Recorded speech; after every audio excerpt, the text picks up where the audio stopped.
Hello, ഇന്ന് ഞാൻ നല്ല ഹെൽത്തി ആയിട്ടുള്ള ഒരു വിഭവമായിട്ടാണ് വന്നിട്ടുള്ളത്. ചക്കരപ്പയർ നിങ്ങൾ കേട്ടിട്ടുണ്ടോ? അത് കഴിക്കാത്തവരുണ്ടെങ്കിൽ കമൻറ്റ് ചെയ്യുക കേട്ടോ. അതുപോലെ ഉണ്ടാക്കി നോക്കാത്തവരുണ്ടെങ്കിൽ എന്തായാലും ഒന്ന് ഉണ്ടാക്കി നോക്കുക. നല്ല ഹെൽത്തി ആയിട്ടുള്ള ഒരു ഐറ്റം തന്നെയാണ്.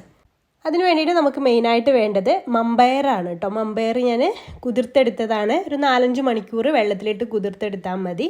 അതൊരു 1.5 കപ്പ് ഞാൻ എടുത്തിട്ടുണ്ടായിരുന്നു കേട്ടോ. അപ്പോൾ കുതിർത്തെടുത്തത് നന്നായിട്ട് വാഷ് ചെയ്ത് കൊണ്ടുവന്നിട്ടുണ്ട്. ഇനി നമുക്കിതൊരു കുക്കറിലിട്ടിട്ട് വേവിച്ചെടുക്കണം. അപ്പോൾ അതിന് വേണ്ടിയിട്ട് ഞാനിതെല്ലാം ഒരു കുക്കറിലേക്ക് ഇട്ട് കൊടുക്കുന്നുണ്ട്. അതിലേക്ക് കുറച്ച് ഉപ്പ് ചേർത്ത് കൊടുക്കുക. ഒരുപാടൊന്നും ഉപ്പ് ചേർക്കേണ്ട, ഉപ്പ് കൂടിപ്പോവരുത്. നമ്മളിത് മധുരമായിട്ടാണ് ചെയ്യുന്നത്, അപ്പോൾ ഉപ്പ് കൂടിപ്പോയാൽ ടേസ്റ്റ് ഉണ്ടാവില്ല. അപ്പോൾ അതിലേക്ക് കുറച്ച് ഉപ്പ് ചേർത്ത് കൊടുക്കുക. എന്നിട്ട് അത് മുങ്ങിക്കിടക്കാൻ ആവശ്യമായിട്ടുള്ള വെള്ളവും ചേർത്തിട്ട് നമുക്കിതൊന്ന് വേവിച്ചെടുക്കാം.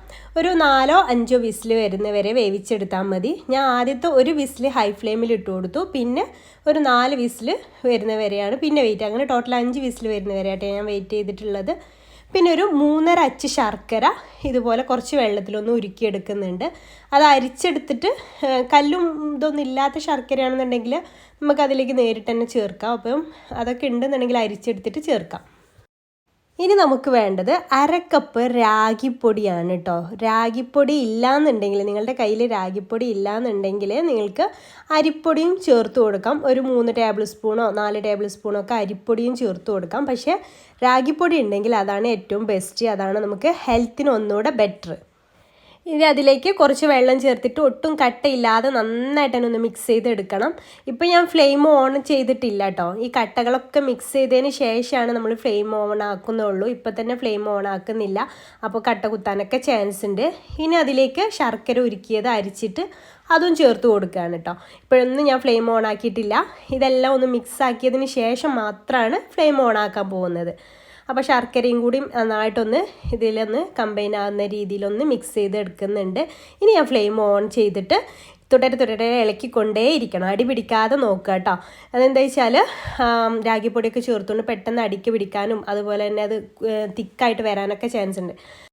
അതിലേക്ക് ഞാനൊരു 3 ഏലക്ക ചതച്ചത് ചേർത്ത് കൊടുത്തിട്ടുണ്ട്. ഏലക്കയുടെ പൊടി ഉണ്ടെങ്കിൽ അതൊരു 1/2 ടീസ്പൂൺ ചേർത്ത് കൊടുത്താലും മതി. ഇത് കണ്ടോ, രാഗിയൊക്കെ നന്നായിട്ട് തിക്കായി കുറുകി വന്നിട്ടുണ്ട്. അപ്പം ഞാനിതാ പറഞ്ഞത്, ഈ ഒരു സമയത്തൊക്കെ നന്നായിട്ട് തന്നെ ഇളക്കി കൊടുക്കണം. നോൺ സ്റ്റിക്കിൻ്റെ പാത്രത്തിലാണെന്നുണ്ടെങ്കിൽ അതാണ് ഒന്നുകൂടെ ബെറ്റർ, അടി പിടിക്കാതിരിക്കാനൊക്കെ. തീ നന്നായിട്ട് കുറച്ച് കൊടുക്കണം കേട്ടോ. എന്നിട്ട് നമ്മൾ വേവിച്ച് വെച്ചിട്ടുള്ള ഈ മമ്പയർ അതിലേക്ക് കുറച്ച് വെള്ളമുള്ളൂ, ആ വെള്ളത്തോട് കൂടെ തന്നെ ഞാൻ ഇതിലേക്ക് ആഡ് ചെയ്ത് കൊടുത്തിട്ടുണ്ട്. എന്നിട്ട് ഈ രാഗിയുമായി നന്നായിട്ട് തന്നെ മിക്സ് ചെയ്തെടുക്കുക. പിന്നെ നമ്മൾ ഉപ്പ് ചേർക്കേണ്ട ആവശ്യം വരില്ല കേട്ടോ. കാരണം നമ്മൾ ആദ്യം തന്നെ കുറച്ച് ഉപ്പ് ആ മമ്പയറിലേക്ക് ചേർത്തുകൊണ്ട് തന്നെ പിന്നെ എക്സ്ട്രാ ഉപ്പ് ചേർക്കേണ്ട ആവശ്യമില്ല. പിന്നെ വേണമെന്നുണ്ടെങ്കിൽ നോക്കിയിട്ട് ചേർത്ത് കൊടുക്കുക.